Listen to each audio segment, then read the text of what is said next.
is a woman? A woman is a quantum oscillation amongst 10,000 fractal paradigms in a post-constructivist matrix. Yeah. What is a woman?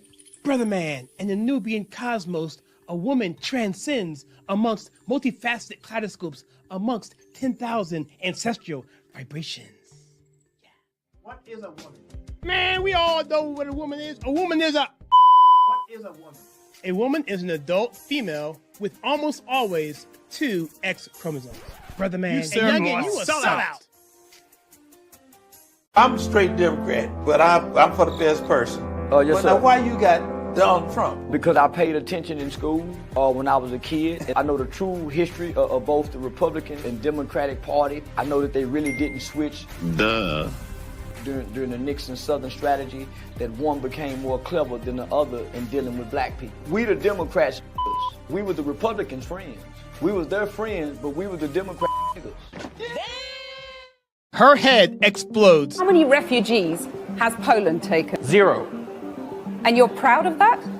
If you are asking me, if you are asking me about Muslims illegal immigration, none. Not even one will come to Poland. Not even one if it's illegal. We took over 2 million Ukrainians who are working, who are peaceful in Poland. We will not receive even one Muslim because this is what we promised. But I asked this not about illegal failed. immigrants. I asked about refugees. And Jean-Claude Juncker, the Commission president, says that you're racist.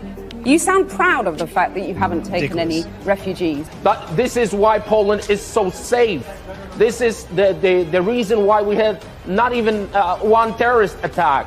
Look at the streets in Poland, and we can be called populists, nationalists, racists, I don't care. Well, that clears that up. In phases 1, 2, and 3, they did what no other studio could do. That every time a new Marvel movie was coming out, we all expected it to be great. We would go into the theaters not wondering if it would be great. We used to go into the theaters expecting, like it was magic. And since Endgame, that magic is gone. We've gone from expecting it would be great to hoping it'll be good. And the Disney stock just keeps going down and down, and Bob Iger is what's going on with that stock? Who's racist? Trump. Now tell me what makes him racist. The fact that he called for the public execution of the 5 Central Park motherfuckers even before they went to trial. Let's say your daughter gets raped. I'm looking to kill a motherfucker. Let's say your daughter gets raped, right? Now, I happen to be in the area because I was wilding, I was robbing people, harassing people. Your daughter gets raped, she's beat so bad that she can't even remember what happened. She can't even function. Police arrest me for being in the area, and I admit to doing that to your daughter, right? How would you feel? How would you feel? Answer the question. How would you feel? How would you feel? What did you say right before, just now, right before I let you finish? What you were saying? No, you said you want to kill a motherfucker. Right. Is that what you said? Right. Yo, if you admit to raping somebody, whether you did it or not, you should never admit it to. And the fact that you did is okay for me to feel like that. Now, you can say Trump is insensitive for not apologizing after finding out that they didn't rape him. But at that moment, he had all right to feel like that. Just like you feel the same way. She was stunned. Why did you argue that religious services, religious people pose a greater risk of infection than people gathered to argue for defunding the police? The policies restricted all types of activity in the district. All types of activity in the district? Yes, Senator. Did it restrict mass protests in the district? I don't believe it said anything one way or another. Of course it did, because it didn't accept mass protests. If you want to come and protest, defund the police, if you want to support that, that's fine. You can gather en masse, person to person, close up, thousands of people. That's okay. You know the facts. You were a good lawyer. Why'd you lose?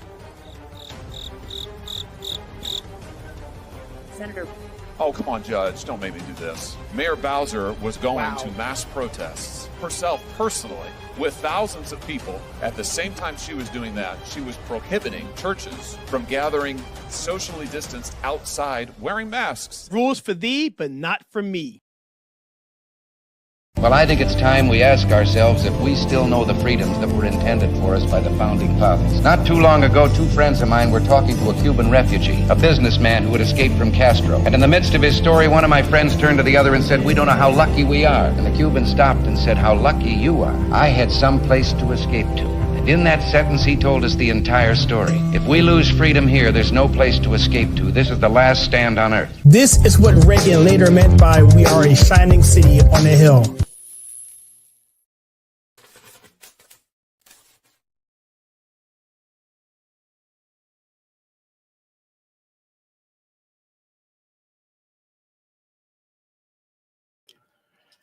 Hello, everybody. Welcome to the Conservative Take. My name is Kyle, and this is our Thursday night show. And on Thursday, we are going to be leading into Friday, because typically Friday is a day where people are looking at movies and that sort of thing. And we typically do reactions to Tom McDonald videos on Friday, the following the Thursday.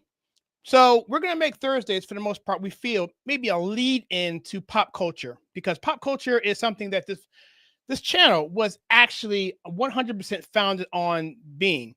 In fact, if you look at our logo, I'll put it up here just so you guys can see, just to give a little bit of historical context here, because we weren't really a political channel per se. And so I'll just explain our logo for you right here.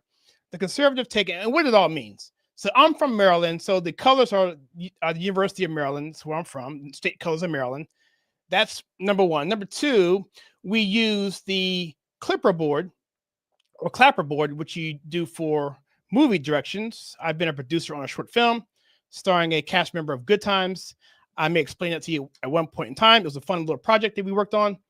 And of course, the loudspeaker or the megaphone is the Conservative Take, as you're calling out. So the point of the channel was to go over pop culture and politics and basically give it a conservative slant or a conservative take. And it evolved into what we have today. And so the point being is, I still very much like movies, even though the Oscars are an abysmal thing to even think about. I still love just entertainment from a media standpoint, from a narrative standpoint, in terms of the hero's journey. I mean, Star Wars is probably the biggest thing that I can think of for hero's journey. And we have Darth Vader. He's been on our keychain for the past 6 or 7 years. And the Washington Redskins, of course, are on the keychain as well on my microphone. So to kind of give where this is coming from. But politics is at my heart, the whole thing. And that's really where we want to drive our narrative. And that's basically is driving culture and affecting it through politics. And so that's why I want to lead into this particular story today. And that would be the world premiere coming up this weekend of Snow White. Now, before I get into this as much, I will cover this article a little bit. It won't be a huge part of this particular broadcast. But, you know, this whole thing with Disney and this whole thing with the woke agenda, I'm going to try and give an overview of why it's important and why it affects our culture so much, and why young people gravitate on the ideas that they believe in, because it's many times shaped by our pop culture. And if you can not necessarily control, or the left has done this very well, they've controlled the minds of our youth through our stories, through our books, through our TV shows, print media particularly, and on YouTube and Facebook and so forth, how to get public opinion riled up to push forth the agenda that they want to project. And that's why, particularly, it's an important time now, because in the 2020, 21, 22 era, we saw several things pop off. We saw the Me Too movement pop off. We saw the transgender movement pop off. We saw the movement where everything had to be replaced if it was white and heterosexual, and if it was male driven. We saw the Ghostbusters remake, which had to be a subversion of the actual Ghostbusters from the 80s to be a man-hating monstrosity of a film, which flopped. And we can go on and on.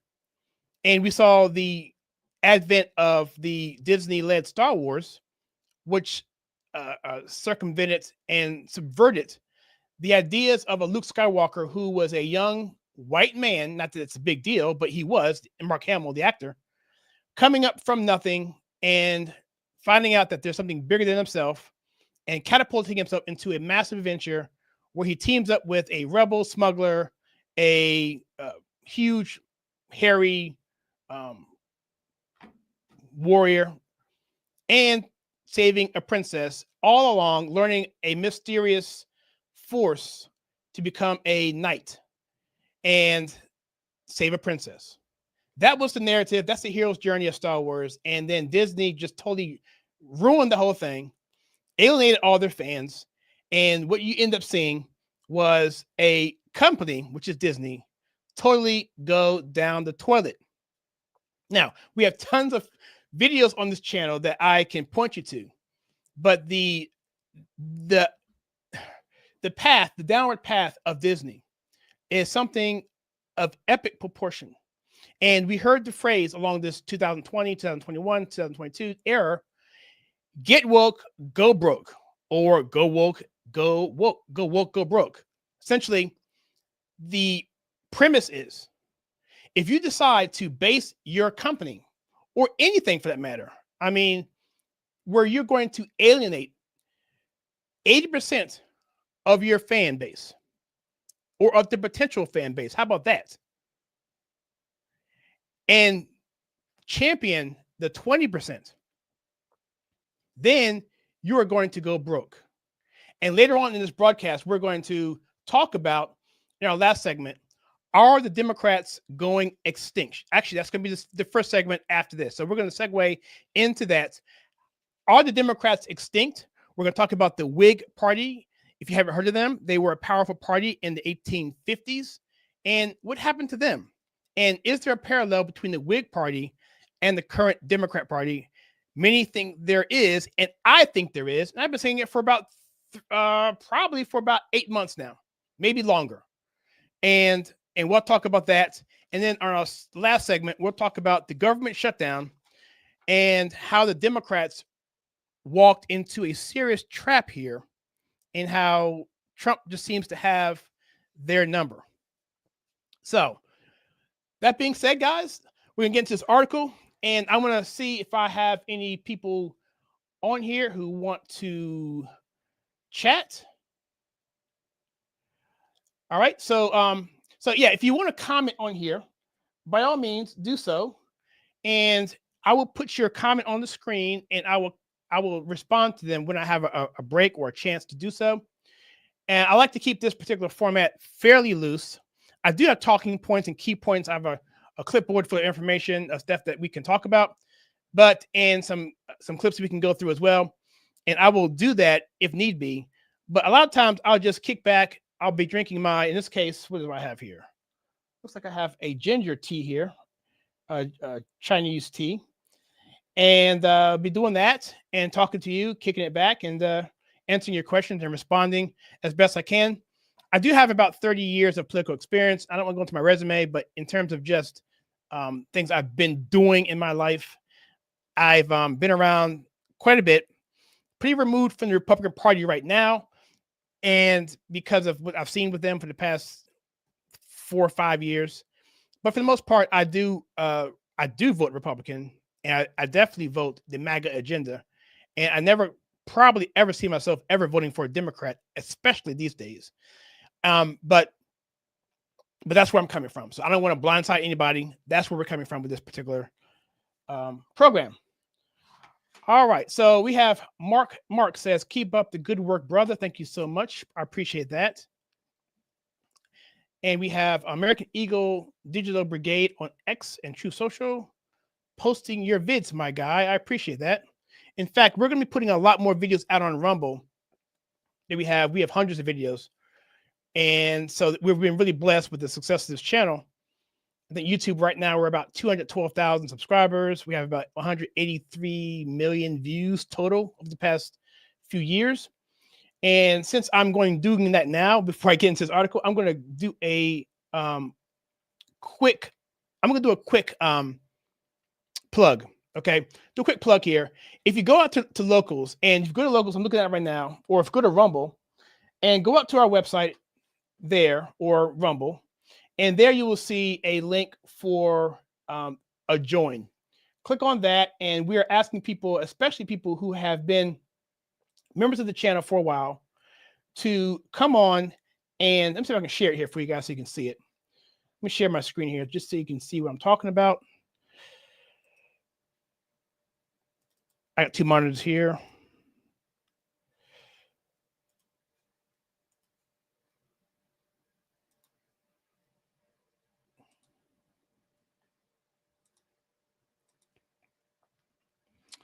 All right, so I'm not sure if you can see this or not, but if I come over to the channel, if I can do that,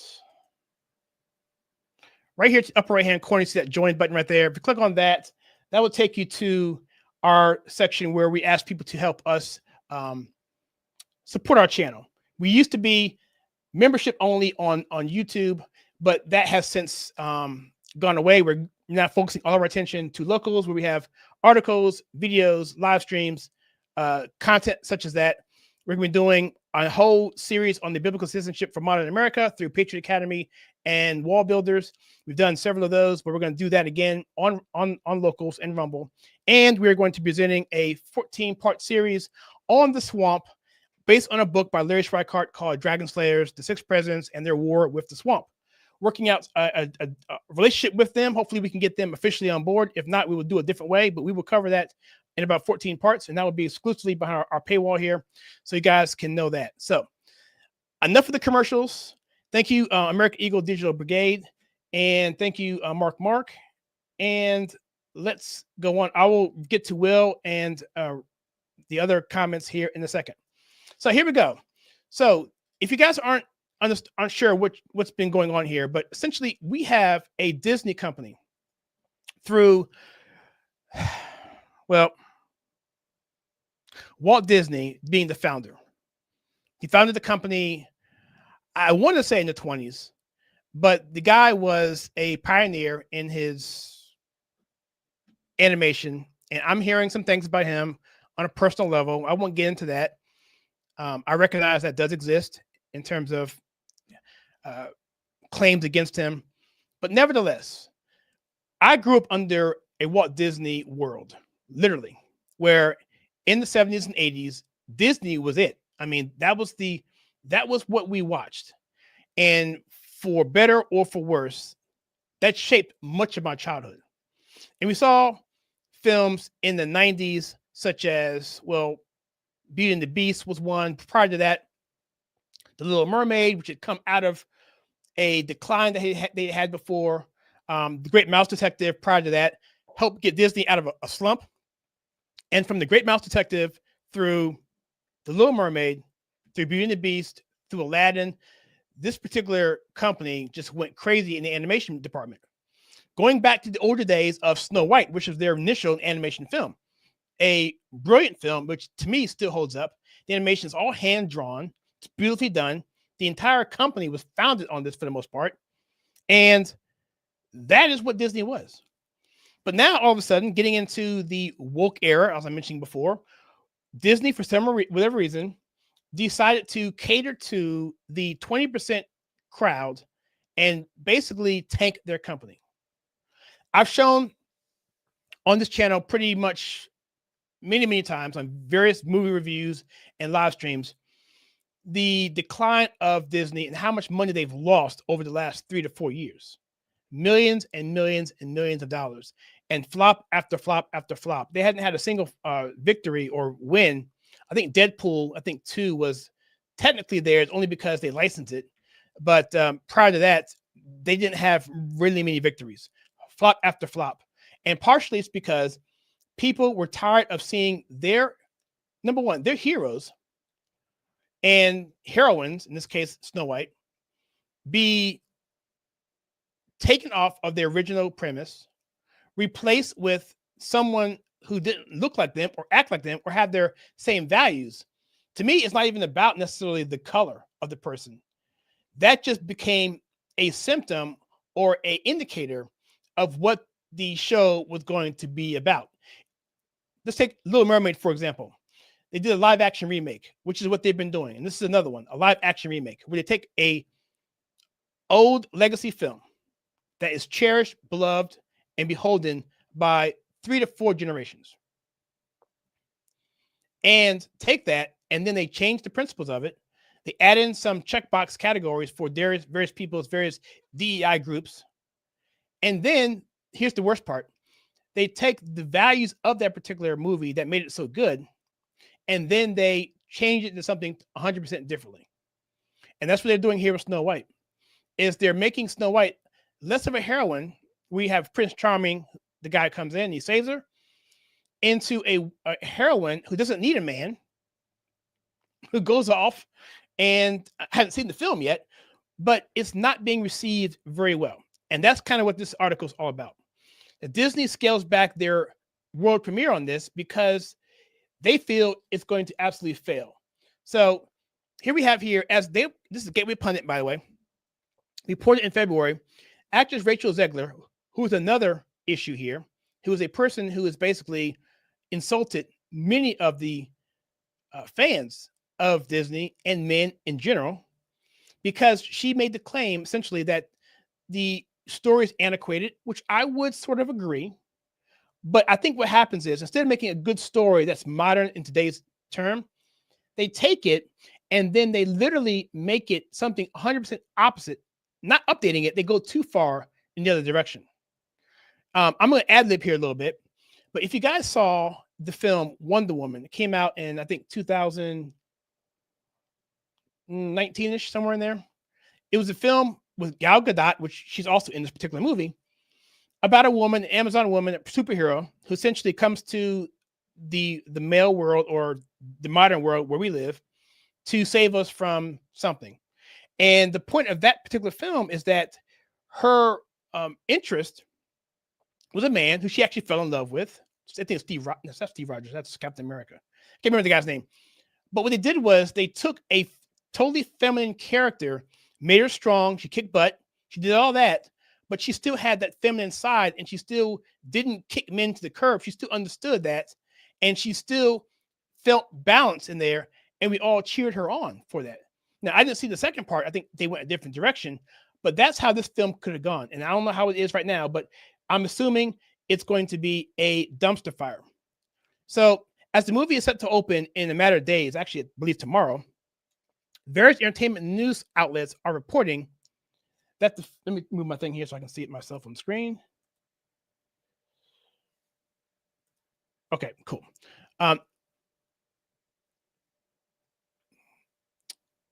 Various entertainment news outlets are reporting that the film's premiere will be a scaled back in terms of press and photographers. It's obvious why they're doing this. They don't want to give Zegler another opportunity to open her mouth and cause the movie to lose even more money.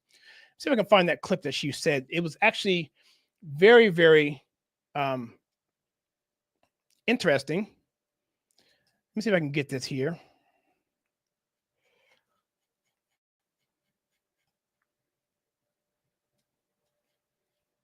Let's watch some of this. Let me share the screen here. Here we go. I was scared of the original cartoon. I think I watched it once and then I never picked it up again. Like, I'm being so serious. I watched it once and then I went on the ride in Disney World, which was called Snow White's Scary Adventures. Doesn't sound like something a little kid would like. Was terrified of it. Never revisited Snow White again. So I watched it for the first time in probably 16, 17 years when I was doing this film. So Gal Gadot is the woman to the right here. She's also in the film. She plays the wicked, not the Wicked Witch. She plays the bad queen, or the evil queen. So what's interesting here, just from here, number one, Rachel Zegler is a very unlikable person. I don't care what her nationality is. That to me means absolutely nothing. As I mentioned before I got distracted, Little Mermaid, they redid a make of that with Little Mermaid as a black mermaid. Again, it's 100% fine to me. But when people saw that, there was a history of other films prior to that, which basically was a dog whistle to say, hey, this film's going to be super duper woke. And people didn't go see it. They didn't give it a chance. And so that's that. Also, Rachel Gal Gadot, to me, in my personal opinion, is more attractive than Rachel Zegler. It's just my personal opinion. And so for me as a moviegoer, I'm looking at this. Why is she worried about the fairest woman of them all when she's actually more attractive than Snow White? So that's another thing.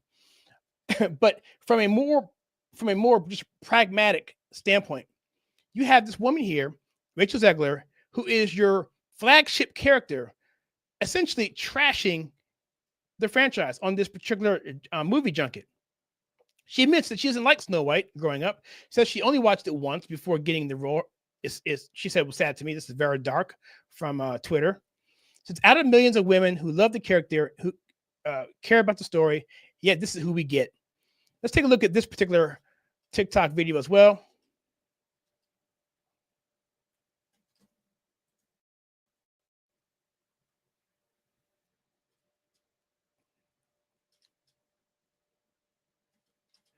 Let's get some volume here. Snow White ride, and it is I get stopped for photos every time I'm online for the Snow White ride, and it is I have to pretend like, oh God, well, crazy that we're in front of this. Wait, how long? It's like I'm standing there waiting for the photo op, being like, Well, you kind of are, you know? No, I guess like so. if Harrison Ford. I'm Snow White!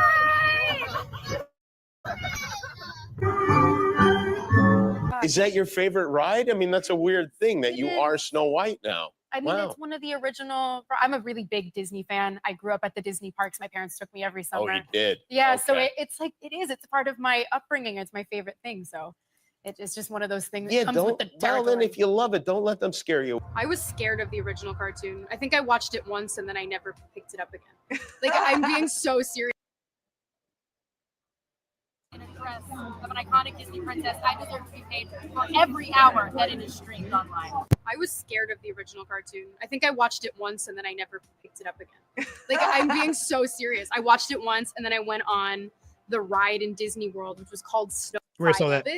Where time in when I was doing this Snow White. That is not going to be saved by the prince. She's not going to be saved Yeah, by check the this out. prince. Absolutely years when I was doing this film. It's no longer 1937, and we absolutely wrote a Snow White that is not going to be saved by the prince. She's not going to be saved by the prince, and she's not going to be dreaming about true love. She's dreaming about becoming the leader she knows she can be, and the leader that her late father told her that she could be if she was fearless, fair, brave, and true. Reality is that the cartoon was made 85 years ago. It's extremely dated when it comes to the ideas of women being in roles of power and what a woman is fit for in the world. And so when we came to reimagining the actual role, Snow White has to learn a lot of lessons about coming into her own power before she can come into power over a kingdom. She's not going to be saved by the prince, and she's the proactive one, and she's the one who set the terms, is what makes it so relevant. What's interesting here about this particular junket is this whole thing is an utter disaster. First of all, Rachel Zegler is a total nightmare. I mean, look how smug she is. I mean, she is just, a totally 100% unlikable character. When this came out a year or so ago, it was just a PR nightmare. They put out some poorly thought about PR pieces of these dwarfs or these men who are supposed to be the 7 dwarfs. And everything about this film got ratioed. The trailer got ratioed, which basically means twice as many dislikes as likes. So when you hear the word ratioed, that's what it means. So if a film gets, or a trailer gets 100 likes, a ratioed trailer would be 200 dislikes or more. So that's what that means. And so everything you're seeing as indication for this particular film, it's going to absolutely trash and trash poorly. And I can't wait to see it. Now, Gal Gadot is Israeli. I think she even served in the Israeli military. And she, of course, is pro-Israel. And I believe, if I'm wrong on this, let me know. I think I remember seeing a take where Rachel Zegler basically said something on the behest of something anti-Israel. Now, if I'm wrong on that, I apologize. But that's what we're dealing with here in terms of this sort of film where we have hypocrisy all over the place. Particularly when we're talking about women and how this woke crowd, this ideological philosophy that says that women should be strong, powerful, and, doesn't need a man and all that. But yet a woman can be a man So the whole thing is just a disaster. And again, this goes and plays into what I was saying before.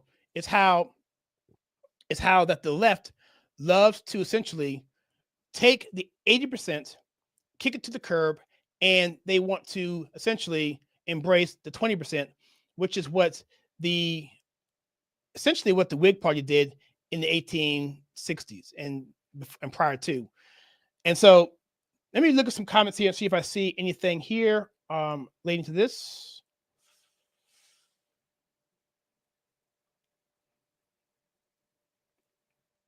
Oh, yes. Will, how you doing, brother? I do remember you. Yes. In fact, yes. So this guy here I'll take a break here. So Mr. Will Stevens, check out his channel. If you don't mind, Will, put your channel out here if you don't want, if you're still on YouTube or wherever you want to see it. Put in the comments your channel. I'll put it up here. This gentleman here, interestingly, my family and I were at St. Augustine's Fort. You were doing some touring this past year. Was it before the election, Will? I don't remember if it was or not.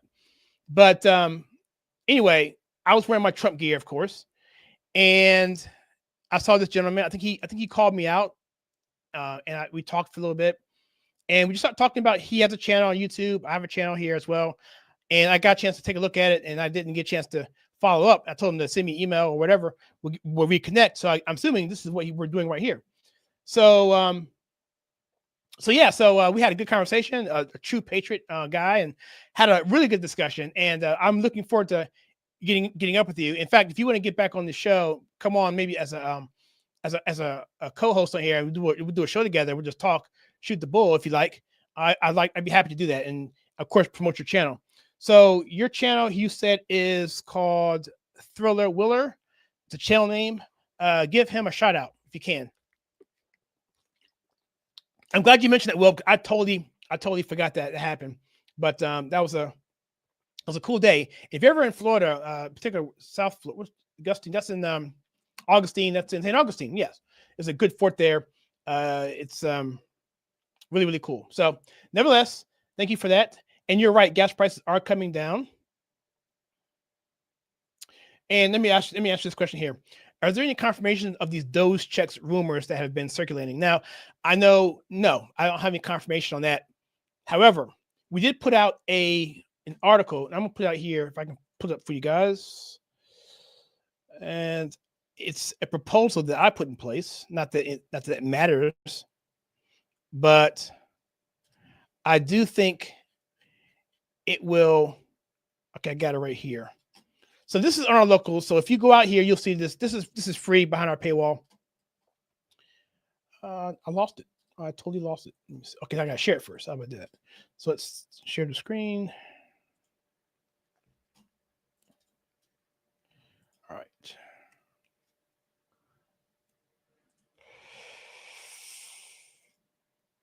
All right. So to your point, this is an article we put out this past week, and it's entitled "Our Proposed Plan to End the IRS, Balance the Budget, and Create a $1 trillion Surplus."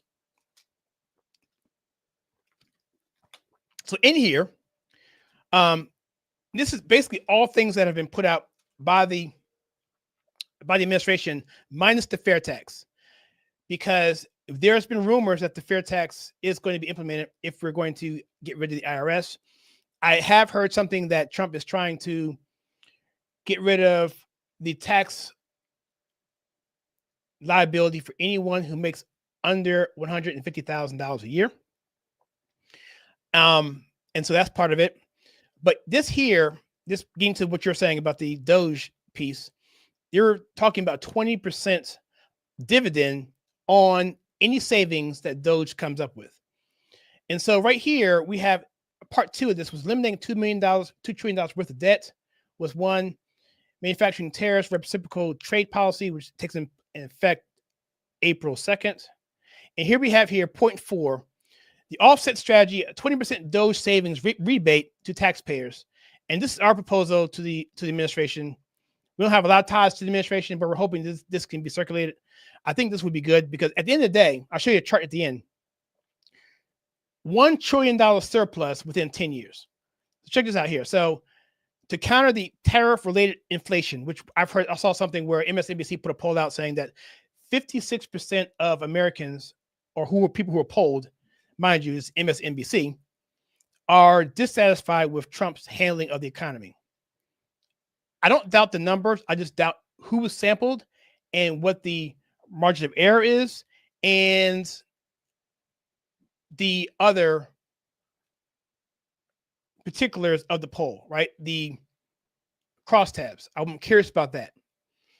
But nevertheless, Rasmussen, who's the most accurate poll of the past 20 years, especially one that polls daily, which they do, had Trump at a strong approval of 66% as of yesterday, I believe, of Republicans who had approved the Trump, not just approved, but really approved. I mean, strongly approved at 66%. And that's one of his all-time high numbers there. So I don't buy the polling number, but to that point, even if it is correct, giving people a 20% rebate on the DOGE savings would help alleviate any short-term effects of a tariff hike. So we have here, every American household receives a quarterly rebate for the first 5 years post-reform, and the long-term gains would be manufacturing strengthens and tariff stabilized, consumer price index adjusts downward, and with no income tax, the average family saves 30 to 40% more annually, which means you get your entire paycheck out the box, and with higher domestic wages and job creation results in sustained economic expansion. So let's go down to the very bottom here and go to the summary. So here's another chart here of everything's played out here in terms of the timeline. So you go out to 2023, the deficit is eliminated essentially, and 3 years later, we have a $40+ trillion GDP, which nets into a $1 trillion surplus. And here we have here. So that's kind of what I was saying here. It's referenced here. We have our documents here in terms of our bibliography. So this is the kind of content we put out on a weekly basis. So if you got a chance, check it out. Be happy to have you as part of our family over there. So what I want to get into now essentially is the Democrats themselves and how they are really making themselves into a minority party. So before I do that, I want to jump into the party of the Whigs and talk about them a little bit, because there is a thought that the Democrat Party is becoming the party that is actually going to be extinct. I gotta find that particular article. Let me pull this up real quick if I can do that.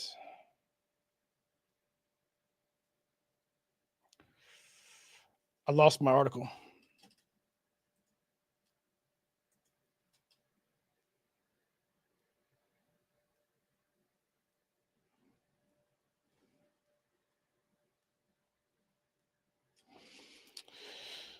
Let me look at my notes here.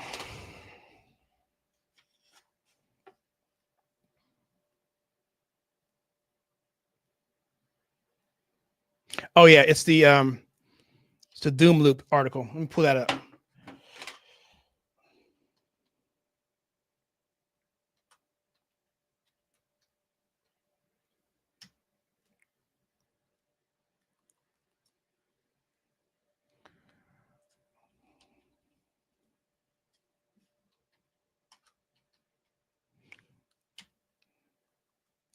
I think it's the Revolver is the.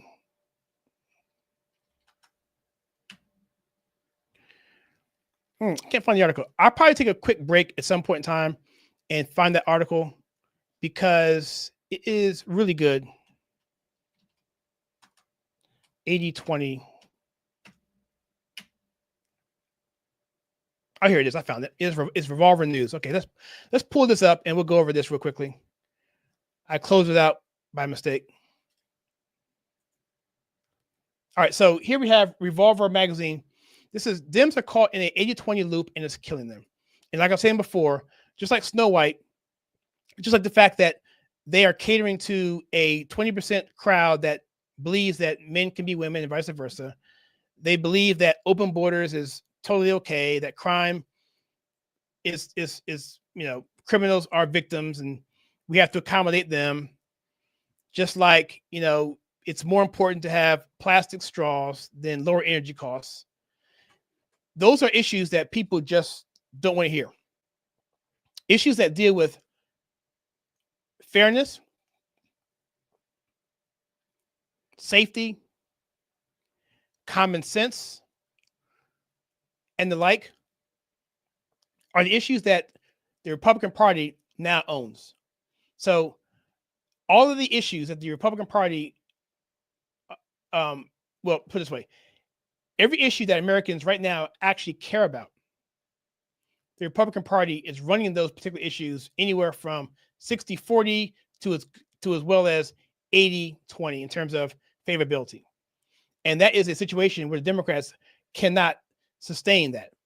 And I'll get into the Whig Party here in a second, but I want to just go through this article here. It says here that President Trump's speech into Congress was a massive success.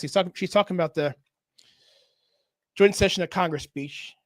And just to give credit to this author, this is going to be coming from, where's the author? Doesn't say, does it? Doesn't say. That particular joint session of Congress speech was an utter disaster.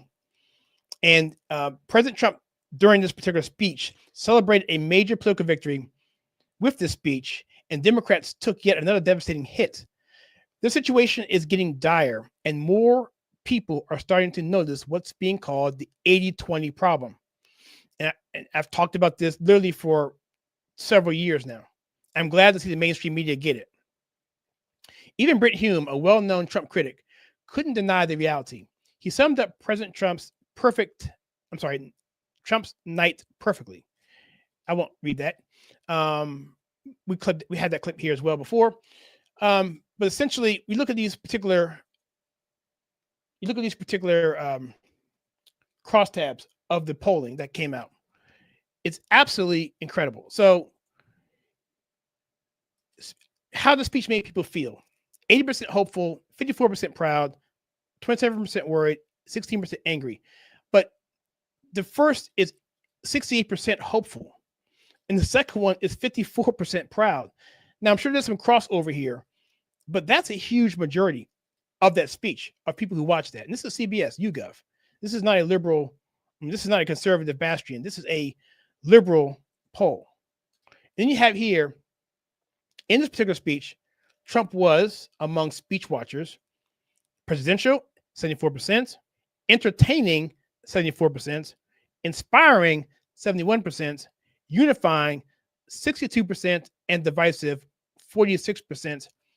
And before you come in and say, well, that's only because most people who are watching it were Trump supporters. Well, they were polled as well to find out who the people that made up the particular watching audience were. And they ended up being only 51% Trump, quote unquote, MAGA supporters. The other 49% were not. So if you do the math here and look at this, we're looking at something of the nature of 65% across the board for the first few issues, and 55% for the unifying issue, and the 46% would be the ones who were pretty much on the middle to the left-leaning group, and of course, all the woke crowd would be part of that 46% as well. So these numbers, I said before, are fairly devastating for the Democrat Party, because this kind of data here is just not sustainable in any way possible. Since every poll confirms it, the American people liked what they saw. Even CNN's own focus group turned against them. It says that here that the night especially was interesting, aside from President Trump's solid points. Now, these links here aren't linked, so I'm going to have to highlight it and bring it up, unfortunately. So let me do that. I'm going to see this, what this looks like. I'll share it if it looks good. Here we go. Let's take a look at this. Really have enough. They killed 100 million Yeah. chickens. So Well, in 2024, that was part of the response to avian flu. but exactly. But that also is a reason why the prices went up. Right. You know, it's not that Trump did anything about that. And I mean, it was the bird flu. They had to call the chickens. Right. That's why the prices raised up. It wasn't Trump's fault. It wasn't because Biden had some crazy policy against, eggs and chickens.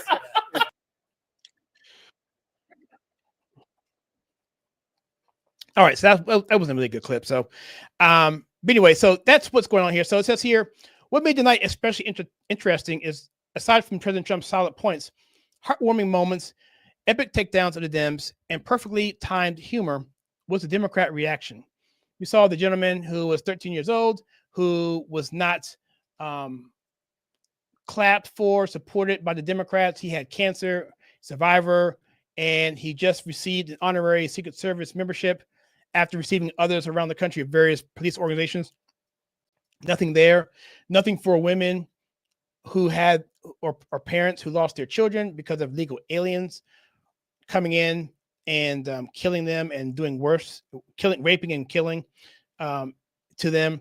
Also, the wife of the husband who was murdered by I'm not sure if it was illegal or not, but it was a crime element. And it was a human interest story that they didn't care about. They sat on their hands with these stupid little auction signs, these bingo cards. You know, I put out there that we have not seen Democrats with this many auction signs since before the Civil War. It's really embarrassment. The party of slavery. What would you expect otherwise from these people? Also, the gentleman who was a high school guy, and he ended up getting accepted into West Point, a very difficult school to get into or academy to get into. And that was a good moment. And there were several others that I can't recall. And the Democrats just showed their tail, and it made the American people just look at them as not serious. People who just don't care about the country. And then this meme here actually paints the whole picture. It carries it all home here. These are the hypocrisy statements that the Democrats aligned themselves to on this night. America last. I love war. I don't know what a woman is. I steal from taxpayers. I voted against women. Illegals first. And that right there sums it up. That's the party right now that is trying their best to be relative, and they just can't do it. Those bingo cards aren't a winning strategy, it says here, especially when the American people are feeling hopeless, hopeful, and energized. Once again, Democrats are totally disconnected. The Democrats have a massive problem, and they're pandering to the unhinged 20% while the other 80% look on, wondering where the common sense and sanity went. This is the infamous 80-20 problem, and it's exactly why President Trump won in a landslide in 2024. Now, we see Gavin Newsom understands this, because at Gavin Newsom, I got to give the guy credit. He brought on his podcast Charlie Kirk and recently Steve Bannon. And that's what the left's going to have to do, but it's going to take a lot of it, but it's not going to work. Because that 20% is not going to give up their power. And unfortunately, I actually had an article ready to go today, and I did not put it out there. I will put it out tomorrow. In fact, I may have a draft of it. But the article is essentially the 5 reasons why the Democrat Party will not rebrand, or why they can't rebrand. And it comes down to that 20% and how they're not going to give up that particular power that they've worked for since the 1930s and a little bit before. Communism has been infested in this country for decades. And every moment they just want 1 step forward or 2 steps forward, even if it meant 1 step back. Very patient, methodical, and that's what they've been doing.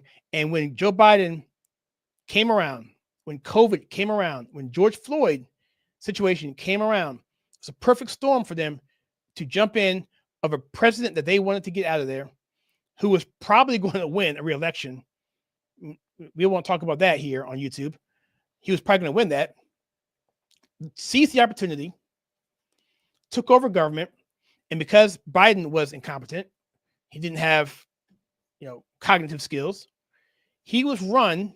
His administration, as we're finding out more and more now, was run by committee.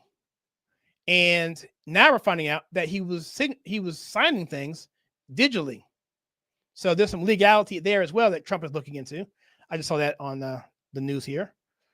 And so they thought for a chance they can push forth a radical leftist agenda which favored open borders, favored anything that would get the global community to invest their interest and their values into our country and us as well, where we don't look at the American citizen as a person with individual liberties given by God, which is what our founding fathers inspired and wanted, but a state-driven citizen that has to adhere to whatever the government says.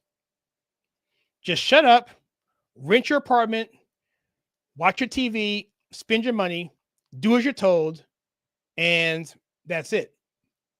That's their mentality, to maintain and control power at the expense of the individual. So they did that during, the Biden years.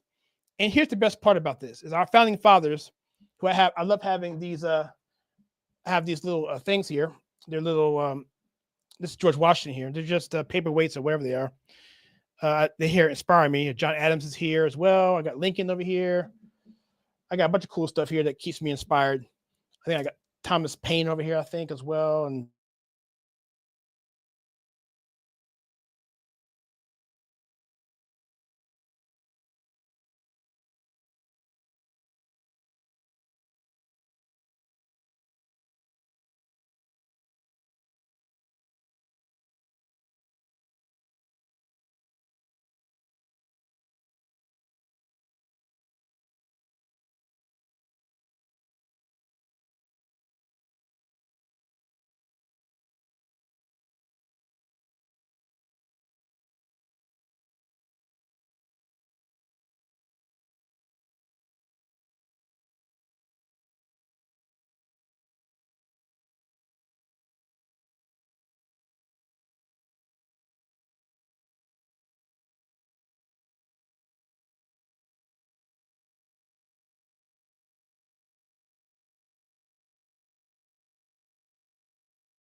Could you guys hear me? Then shoot me a text in the thing if you can hear me.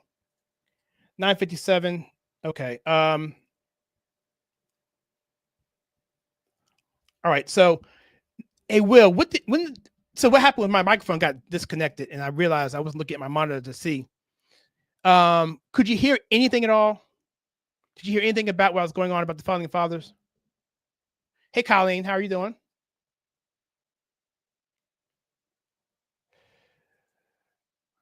Good to see you. Hey, Will, how far should I go back and talk? I was going on a little tangent there.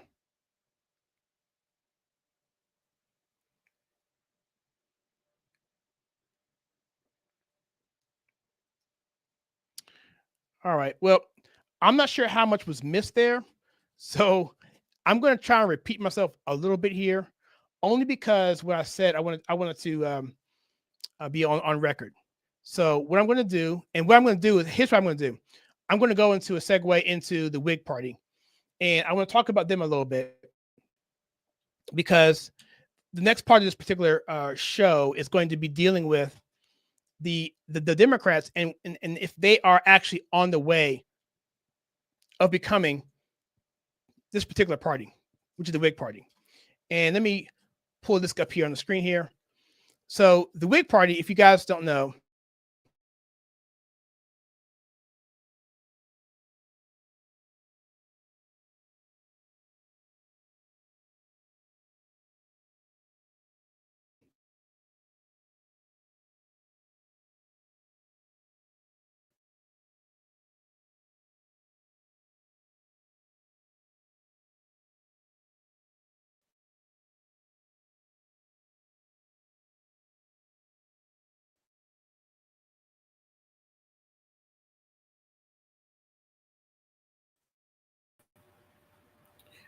I'm going to go to my second studio. All right. Hope you guys can hear me now. You guys hear me now? Nope. Let me try again.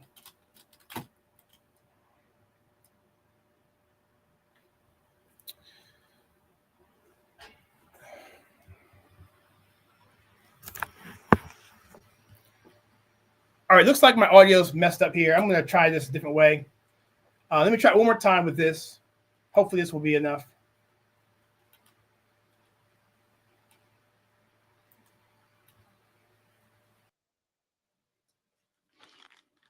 All right, hopefully this will work. If not, I'll go back to my other camera. So anyway, so let me go back to what I was saying before about the Whig Party, because the Whig Party was a party that was founded in 1854.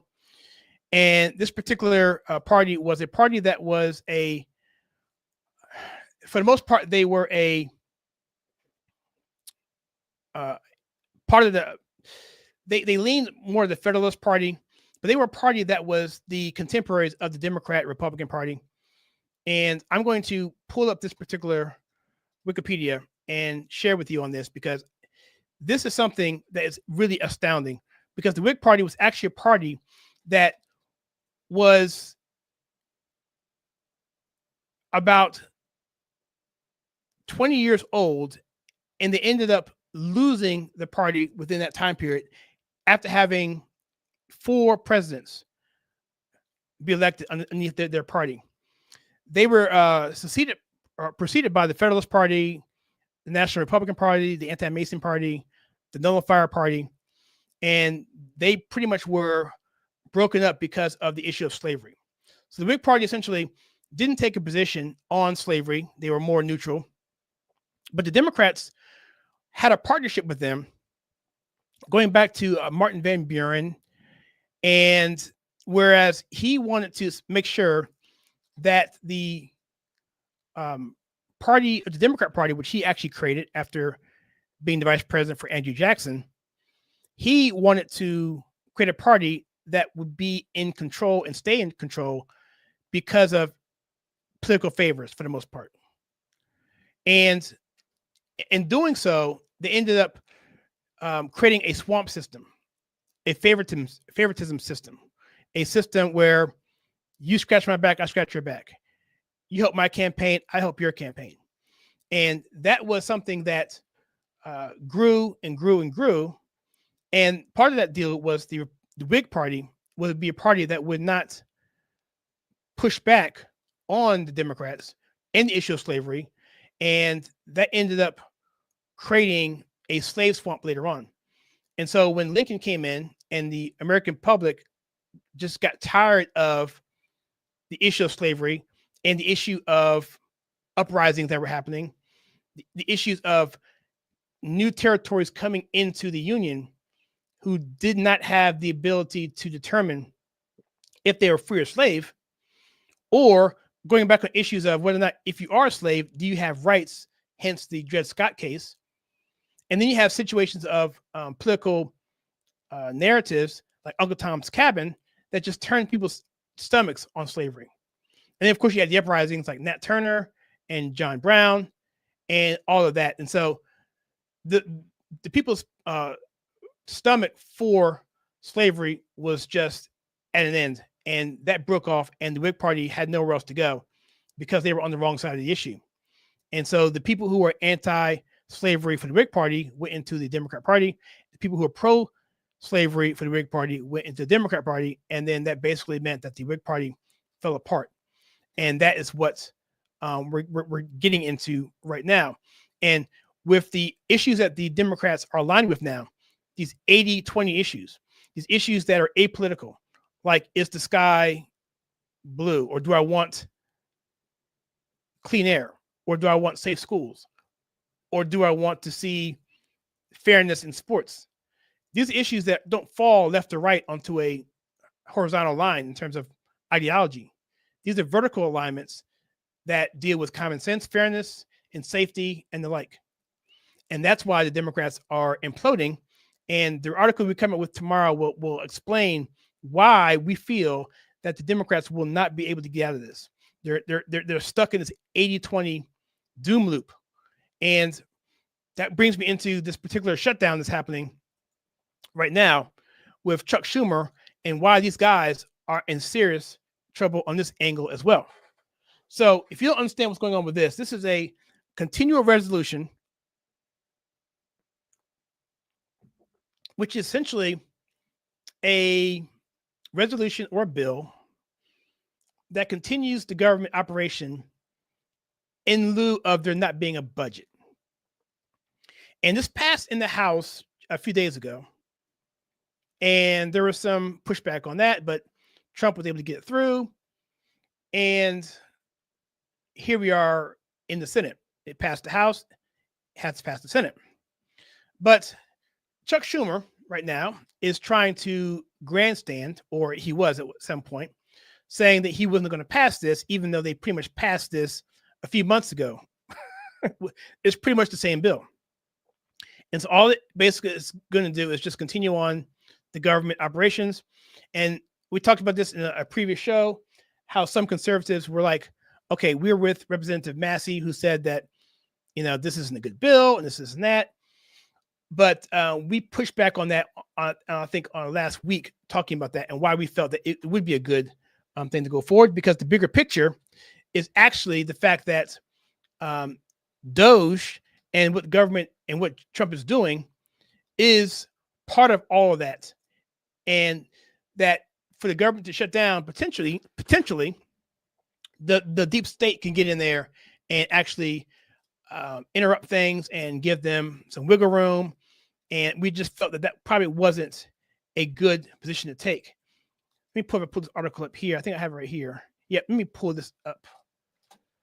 My mouse is just not acting right. So yeah, we have this particular article up here called "The Truth About the CR: Why the Naysayers Are Getting Played." Now, this is before I knew exactly what was happening with this deal, because there's a guy I'm going to talk about in a second who is going to be the fallback leader in case the government does get shut down. So by all means, go out to Locals and check out this particular article. We talk about it and give our arguments, but this is from a few days ago. So in some ways it's antiquated because we have new information. But that being said, let's get back to this article on PJ Media, which is fantastic. And it says here, the Schumer shutdown Chuck Schumer is the minority leader of the Senate. His fight leads Democrats in a no-win situation. It says here, remember the movie or the novel Sophie's Choice? I never saw it, by the way. With Meryl Streep, who won an Oscar for playing a woman whom the Nazi posed with a dilemma. Posed with a dilemma. Choose one of her two children to send to the gas chamber, or else the Nazis would execute both of them. The choice haunted her after the war ended, and probably I need to see that movie right now. I'm a big Oscar guy, at least prior to 2019, so I would like to see that movie actually. Anyway, so it's a heart-trending thought. And sure, it's a bit extreme, but for a metaphor. But in a fight over the continuing resolution, the Democrats are faced with what I'll call Schumer's choice. The fate of the government is in the hands of Democrat senators right now, and neither choice is good for them. The continuing resolution gives the Democrats fits because it funds the government with the Trump administration in charge of it, including Elon Musk's DOGE and Tom Homan's ICE, which is immigration control and enforcement. That prospect alone is enough to give Democrats nightmares. The other prospect is to shut down the government, and we can be 100% certain that the Democrats will have to own that decision. And Trump and his communications team will be sure to remind the American public at every turn. Remember those stats we said before about how the speech made people hopeful, prideful, that they liked what he was doing, his leadership, he's presidential, he's entertaining, and the issues we didn't show you the actual graphic here of where people stood on the issues, but 60% and more what he said in that particular speech, the people who watched the speech were for it. So for a government shutdown to come in would just make the Democrats even more of a thorn in the public side because they want to see progress. They voted for real progress, real hope, and real change. And what Trump is giving us is real hope and real change, not the fake hope and change that Obama tried to give us. If the government shuts down, here's the thing here. If the government shuts down over a budget fight, the Office of Management and Budget, OMB, takes charge. And who's in charge of that? None other than Russell Voigt. And had I known this a few days ago, I would have put this into my article, but I didn't know this, so it is what it is. But Russell Voigt is actually the architect. Did I lose this? Let me see. Russell Voigt is actually the architect of the Project 2025 platform. So here, this article here is Unleash the Void by Eric Woods Erickson. He says, thanks to Democrats in the Senate who have decided to shut down the government instead of provoking a fight with their progressive base, the U.S. is about to come as close to having a Ron Swanson in charge as is possible in reality. Now, who Ron Swanson is, I'll look him up. I'm not sure who he is. I can't, it's copyright. I can't show that. I guess this is from Parks and Recreation, Ron Swanson. So that's who he is. I don't watch the shows. I don't know what he's talking about, but that's what they mean by that context. So we're about to having as close to a Ron Swanson in charge as is possible in reality. Under a government shutdown. Come on. Under a government shutdown, the director of Office of Management and Budget oversees the government and the procedures of a shutdown. So the procedures of a shutdown and the overseers of the government would be under the director of the Office in Management and Budget. And that would be this guy named Voigt. And see, it says here that the Democrats fell into the trap perfectly. If they agreed to fund the government, they'd fund deportations and DOGE. By refusing to fund the government, they're putting Vogt in charge of a shutdown government. Magic Mike Johnson, who's the Speaker of the House, created a brilliant trap. Fund Elon Musk or unleash Russ Vogt. Either way, the Democrats lose. If they fund Musk and DOGE, they will see a progressive uprising against them. If they shut down the government, they can be seen as fighters, while Russ votes cripples their governmental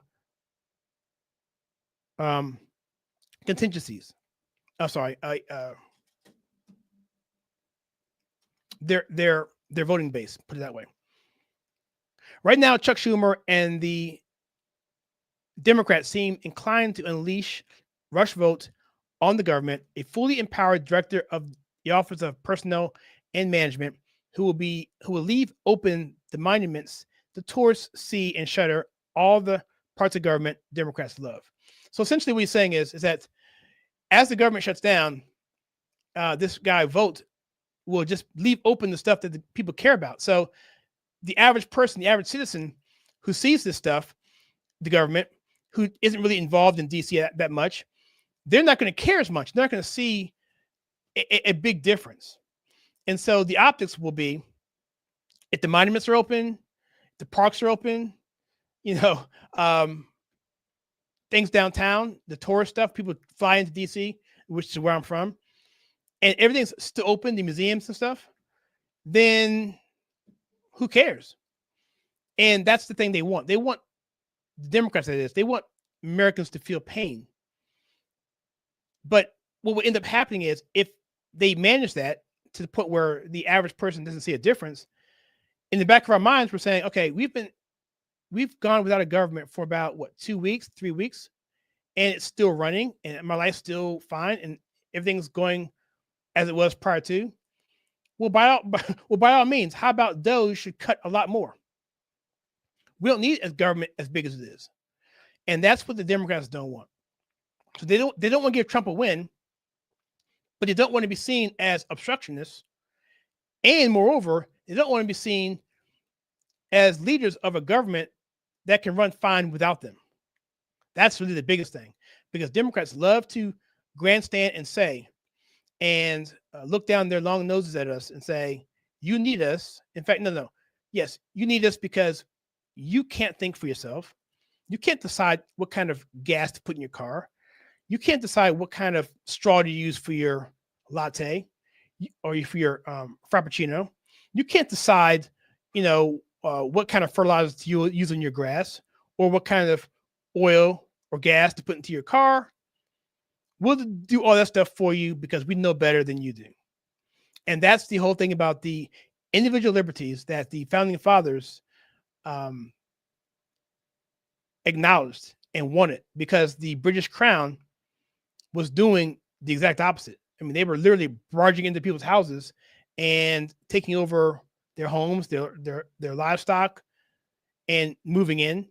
They were preventing them from doing commerce by excessive taxes, or by simply being present and illegally searching ships, searching homes for things that they thought should be there, writs of assistance.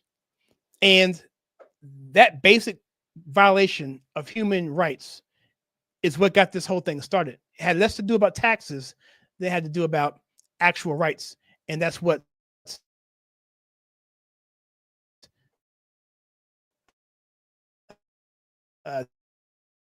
the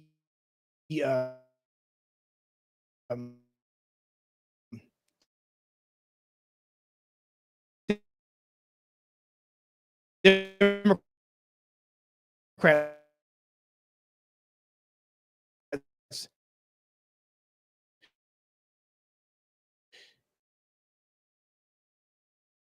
don't want you to know. All right, guys, I'm having some serious problems with my audio here. Hopefully this will come back. Don't want you to let me remove myself. So hopefully everything will work out well here. I'm not sure what's going on. But let's do this. Let's open up Twitter, and let's go to our page here and see if we can see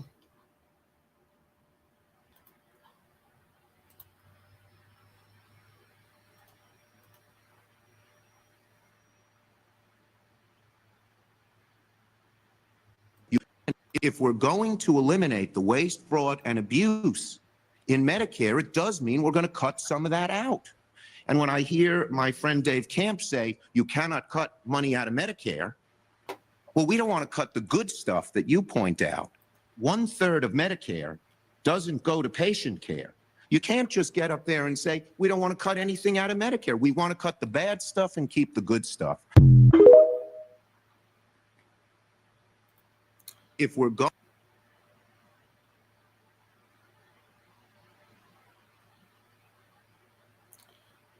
Looks like J.D. Vance was booed at the Kennedy Center. See, these kind of optics are just horrible. So you have J.D. Vance with his wife at Kennedy Center, and these people appear to be booing. Let's see if we can hear it.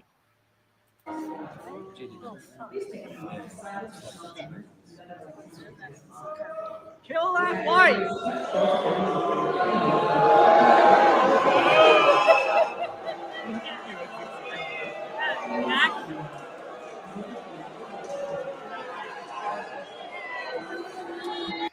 So it looks like people are going to be having a VDS problem. We have TDS problems because of Trump, but I think with J.D. Vance being the heir apparent, I think they're going to be having a VDS problem, J.D. Vance derangement syndrome, because no matter what they tell you, it's not about Trump. It wasn't about McCain. It wasn't about Sarah Palin. It wasn't about Mitt Romney. It wasn't about W.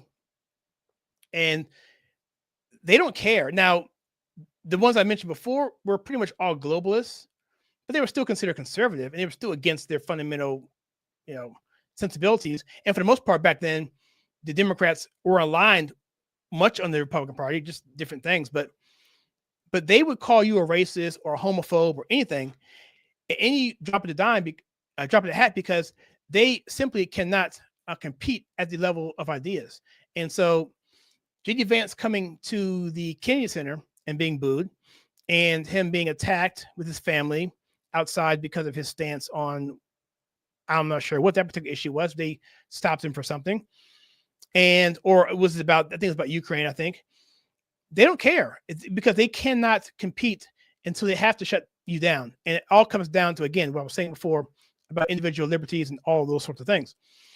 And so, I'm going to get back to this article because I got cut off. My technical difficulties are being, I had a lot of things fixed here before. I don't know if you saw my podcast a few months ago. We had a lot of problems with StreamYard and our carrier, and things were popping off and not doing what I wanted to do. But for some reason, I got things working. But now all of a sudden, for some reason, tonight, it wants to act up again. So I'm just trying to fight through this as best I can. And bear with me as I struggle through this. So let me share another screen here and get back to that original article. I do want to finish that up, and then we'll go to the other section here. And go back to PJ Media, and I'll show this up again here. Hopefully it won't delay me. I think I'm still good. All right, so let's read this off here. So Democrats believe that the mild-mannered, self-described devout Christian nominee for budget director, Russell Vought, is the most dangerous Trump nominee. This came from a article that was written by Rick Moran from PJ Media. He said that Russell Vought was born to make corruption safe again, said freshman Andy Kim, Democrat from New Jersey. Whenever a Democrat from New Jersey talks about corruption, grab your wallet and lock up your wives and daughters. Senator Kim is not sticking to the script. The real reason the Democrats say they oppose Vought is because of his connection to the Death Star plans, Project 2025. Vought worked for the Heritage Foundation when Project 25 was being written. He was also a, quote, Christian nationalist, unquote. This means that Vought wants to infuse Christian values into the government and put a crucifix in every federal office. Well, maybe not that last part, but you get the idea. Being a Christian evidently means he wants to starve women, children, and old people. So, yeah, so I'm pretty sure that if he were to be in charge of the government while the shutdown was in place, he's going to make things a living nightmare for the Democrats. He's the same man who was so dangerous that his Christian college alma mater apologized for congratulating him on his new gig at OMB. So his college alma mater apologized for congratulating him. What makes him particularly unattractive to Democrats is that he was one of the authors, which you mentioned before, of Project 2025, which we heard so much prior to the election, which isn't a Trump administration project, but it was a talking point for Democrats when everything else failed. They just blamed everything on Project 2025. Quote, as a principal author of Project 2025, votes Trump's pick to direct the Office of Management and Budget in his first and second terms, wrote a chapter outlining plans to overhaul the executive branch and refocus the federal agencies to serve the president's agenda, NBC News reported on Wednesday. In his chapter, Vogt referred to OMB as the president's air traffic control system, with its director tasked with serving as the keeper of the commander's intent, unquote. He also wrote in the section that the next administration would require boldness to bend or break bureaucracy to the president's will and self-denial to send power from Washington back to the hands of American families, the reporter continued. So he's an absolute nightmare for these guys. He appears to have strict conservative and constructive original intent mindset when it comes to the way government should be run, the philosophy behind it, the intent behind it, whereas it should be led by the people, not by bureaucrats. And I think this whole thing with the shutdown is going to be a fantastic thing to see. So with that being said, guys, I'm going to go ahead and jump this thing short because the difficulties here so far on this particular live stream have gotten me off track a little bit. And I think I've covered just about everything I want to cover. But before I do that, I'm going to take a look here real quickly at my notes. 1 second. I'm going to skim through them, make sure I didn't catch everything. So we talked about the first we talked about the movie coming out tomorrow, Snow White, and how that's going to be an absolute disaster, and how Rachel Zegler is probably going to be lambasted as much as possible, hopefully. She insulted Trump voters. She praised, that is true. So she praised Free Palestine and alienated a huge part of the audience. Mind you, her co-star, Gal Gadot, is Jewish, and she served in the Jewish military. So the Disney scaled back their red carpet, no major media interviews. They don't trust their own actors to speak without causing more backlash. And Gal Gadot and Zegler's opposing political views are a PR disaster, as I mentioned before. Every woke remake flops. The Marvels, Little Mermaid, Indiana Jones 5 was a disaster. They basically emasculated Indiana Jones. Studios stop hiring activists as actors. I'm sorry. Studios must stop hiring activists as actors. They're costing billions in lost revenue, and they need contractual clauses preventing political rants if they want to save their industry. Now, I don't want to particularly help Disney at all, but that would be my advice from here. Then we went into about the Democrats heading for extinction. Are they going by the way of the Whigs? Their party is unraveling before our very eyes, and polling, policy decisions, and voting trends suggest they are in a political death spiral. Now, we didn't talk about at all the polling data, but not polling data, the voter trends and the registration trends. We'll cover that in another video, but voting trends, or let me put it this way, voting registration is probably the best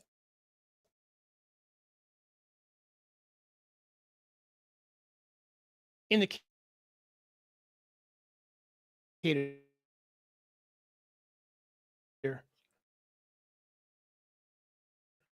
You know what? probably happened here. Let me see something. Yeah, I think what happened. I'm not gonna know what happened.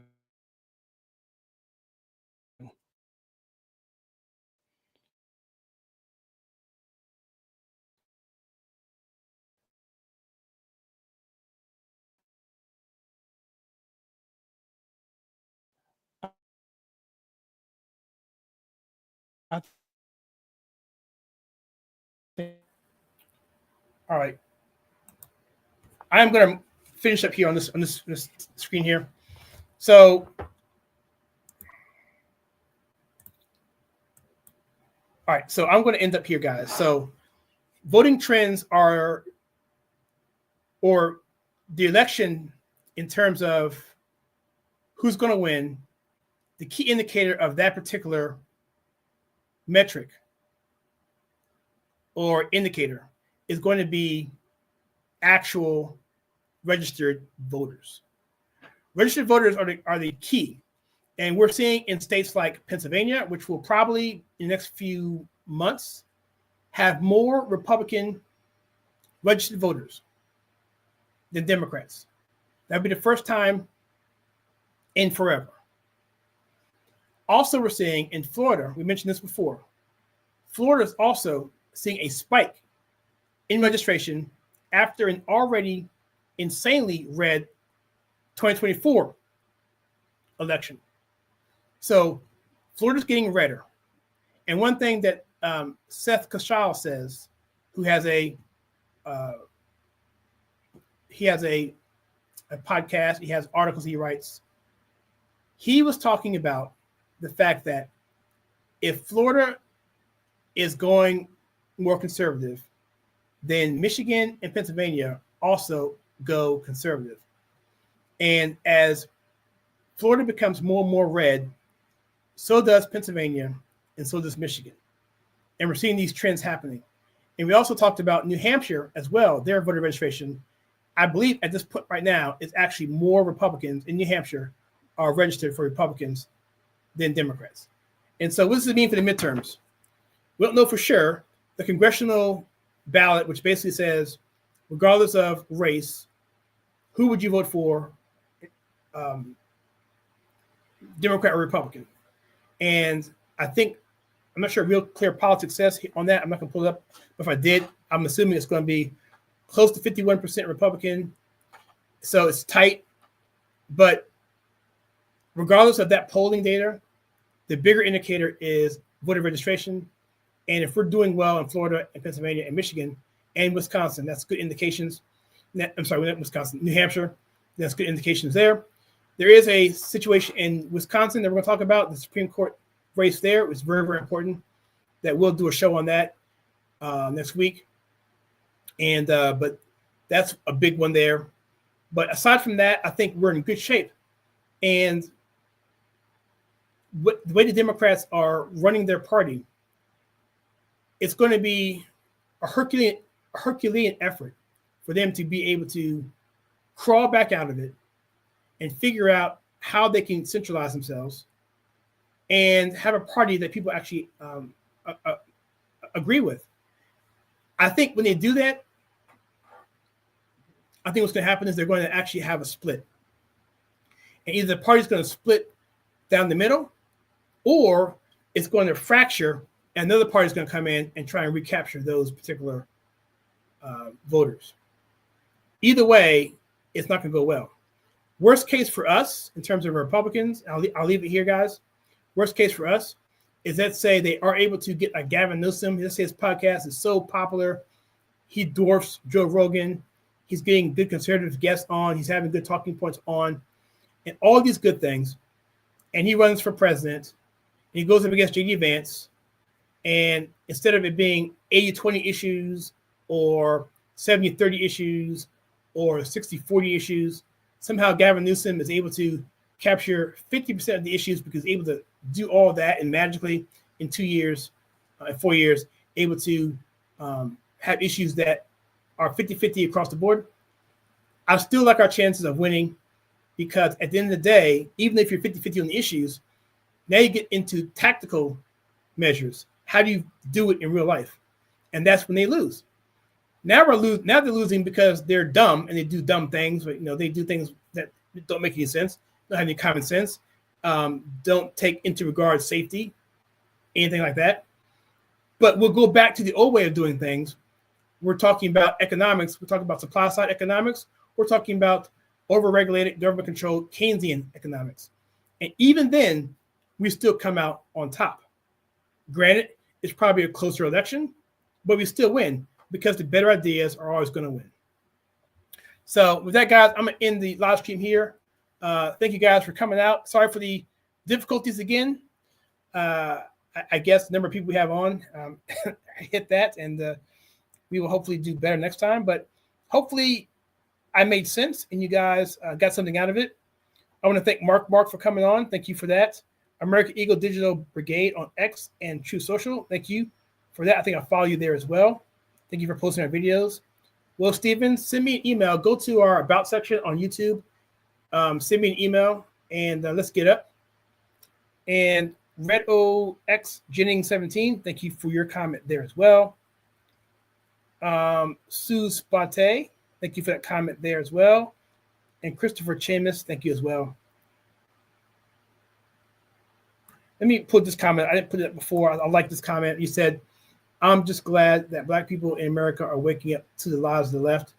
Yeah, we have a lot on that. That's a lot to talk about on that for sure. I could go on for another hour on that alone. If you guys can see this, if you're a VIP sponsor from YouTube in the past, if your name's scrolling down at the bottom, please consider coming over to Locals. And Locals is right here. You can see that here. If you go to our Rumble page, go to the Join section. That'll take you to that. I believe they're asking $2 a month for that, for supporting us. But there's a bunch of content out there. We put a new article out there today, which is behind the paywall, one of our first ones. This particular article was dealing with the Obama, Biden, and first Trump administration in terms of inflation and the economy, how people are trying to spin how that went, and how Trump's success was not luck.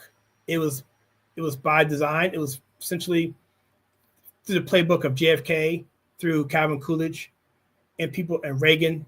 So it wasn't luck, and we're going to do it again. So that article is out there for you for that. It's a evergreen article. So have at it. Once you subscribe, it'll be out there for you.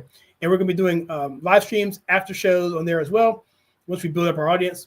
And we'll continue in that vein. All right, guys. Christopher, thank you so much for that comment. And let me check any more that were there. Will Stevens, again, thank you for letting us know about the us being down for audio. And that's all we have. So with that being said, guys, thank you so much for checking us out. We'll be back here tomorrow.